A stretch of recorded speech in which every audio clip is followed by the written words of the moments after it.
So in this video, I will guide you step by step how you can use Apple Pay on your iPhone. Now, using Apple Pay is very convenient for many different reasons. For if you forget your card or you just want to upgrade and be able to pay on your mobile device here. So first of all, to start with Apple Pay, what we need to do is head over to settings, and then if you then scroll down towards the bottom here, you will then see an option for wallet and Apple Pay. You want to click on this, and first of all, we need to set up our card on our mobile device to be able to use Apple Pay.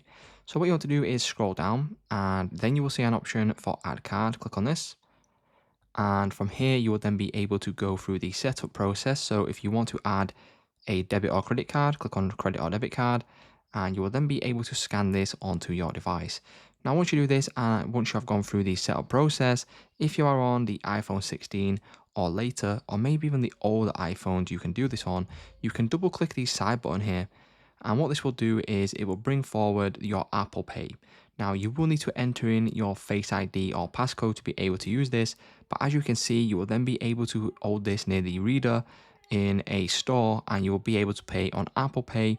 And it's just that simple, guys. So it's just that simple. If this video did help you out, please leave a like on today's video, and I'll see you in the next one.